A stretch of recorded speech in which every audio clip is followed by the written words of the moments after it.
Alright, so I installed the Accusump using Ansix Auto's mounting kit on my 2022 BRZ.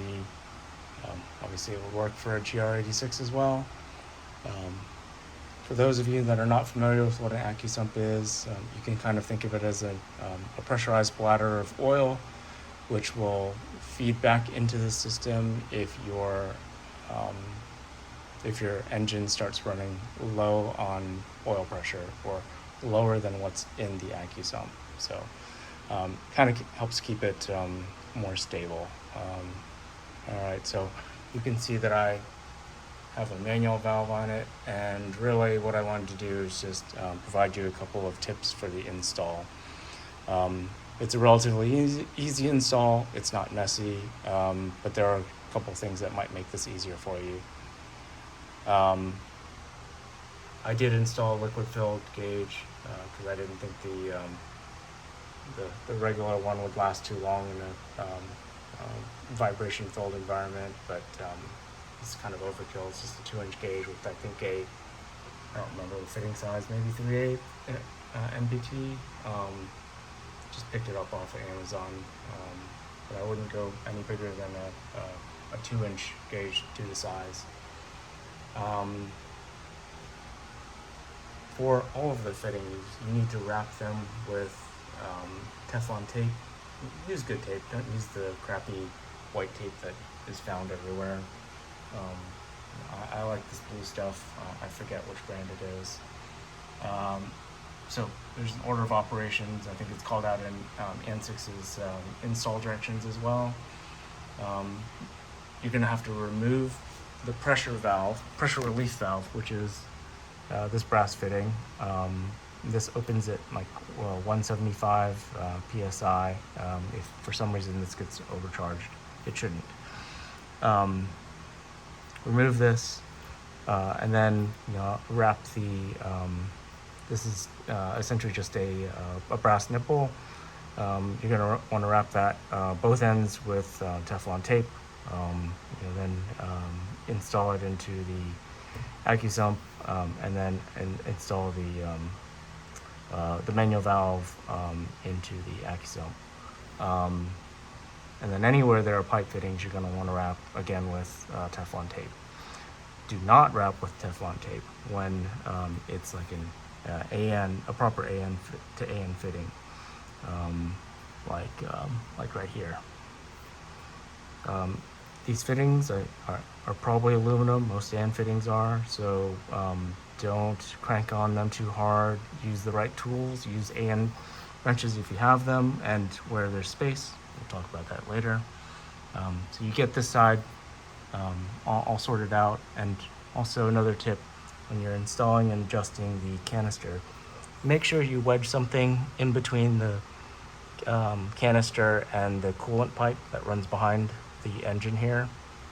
You don't want it resting on the coolant pipe. You're gonna wear a hole in one of the two. You're gonna have a giant mess on your hands. I just wedged a little plastic door opener thingy. Oh, yeah. Here we go. So yeah, I just loosened up the clamps, wedged that in there, and tightened them all up. And it's a good idea to double check that this doesn't move after some spirited driving. Anyways, all right, so back to some tips. You can see the routing of the one and only hose. This goes down here to that area. There's a plug that you're going to remove, and that plug, at least for me, was sealed in place, and it was very tight. I ended up using an impact to remove it, and use a 7mm hex socket. So impact, and unfortunately I had to use an adapter because I don't have this in 1/2 inch. But you can see this is a brand new socket, because who uses 7mm, but whatever. I had to hammer on it for a good 15 seconds before it popped loose. I don't know if I'd use air tools on it, but with an electric, it's not that big of a deal. I tried doing it by hand with a 3/8 ratchet, a long one, and there's no way I was going to do it without probably snapping it, because it's very hard to hold a good 90-degree angle. So I thought the impact was a lot better choice. Anyways, once you get it removed, the first thing that goes down into the hole is the M18 adapter. It's M18 on one side and 10AN on the other. You're going to want to put the crush washer onto it and put it down there, and don't drop the crush washer like I did and lose it into the abyss. And then use a 24mm socket. Oh, yes. You have to remove all of this stuff. I remove the back half of the intake as well. Remove the line for the MAF sensor. Just pretty much anything that you can, get it out of your way, because it's tight, especially when you're trying to tighten the adapter or the AN hose. So you're going to get all that stuff out of the way. You've installed the M18 adapter into it, roughly 30 foot-pounds of torque. And then very carefully, you're going to hand thread the hose onto the adapter. Get a couple of threads down by hand, and make sure you're not cross-threading or anything like that, especially since this is under a lot of tension. This is a stiff line. It's not super bendy, so you're going to have to convince it to go in straight.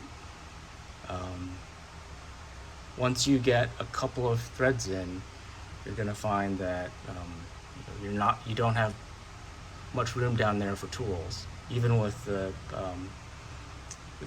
intake tube off, unless you're going to do something crazy like pull the alternator or whatever, which I wasn't going to do. What I ended up doing, because I don't have a crow's foot that's large enough, it's really approximately 1 inch. It's not really the right size to use, but for the amount of torque that we're putting on it, it's probably okay. Just be careful. I could not fit any of my AN wrenches down there and get it in place. What I found instead that worked was a long 1 inch wrench. I put it at an angle, kind of like this, and I got maybe, a sixth of a turn at a time. It's very cramped, even with this guy out, because you just start hitting all other stuff. Go slowly, don't need to go crazy. Again, approximately 30 foot-pounds, if you are familiar with what that feels like. Before you turn on the car, I suggest closing the manual valve and charging this to, let's say, 60 psi and leaving it overnight. Come back, make sure that it's still at 60. That just means that none of your pipe threads are leaking. You can charge it even more if you want, but you just want to make sure that all your pipe threads are sealed well. You don't want a giant oily mess. All right, so you've done the leak test overnight. Now you're going to bleed it down to 8 to 10 psi. I think I started around 9 just because that's where I was. It's at 9. You're going to leave this closed for when you first start it up. You're going to add about 1 quart of extra oil into the system, because remember, as soon as you open the valve, a bunch of oil is going to start filling into the Accusump. So leave it closed, start the car. That'll allow oil to circulate as normal, and then very slowly start opening the valve, and you're going to watch the pressure go up. And because my car was cold, like stone cold, I got high pressure for the cold idle. So this is pretty close to max PSI. You'll see like just above 70 at high RPMs, but this is pretty close to maxing out the capacity of the Accusump. So I feel pretty good about, I know how much is in the system and how much I need. So I suggest closing it while it's still at a high value, because if you're doing this alone, the problem is once the car is at a warm idle, the pressure is going to drop dramatically, and then you're not going to know how much to put into the system. Close it while it's at high pressure, and then turn off the car, give it a second, measure the amount of oil, and then fill it up to the max or just a tiny bit over, and that should be a good starting point. I know there are some people that are playing with like a little bit higher than that, but I'm not sure about having both the Accusump, the extra volume there, and overfilling even more than the max fill.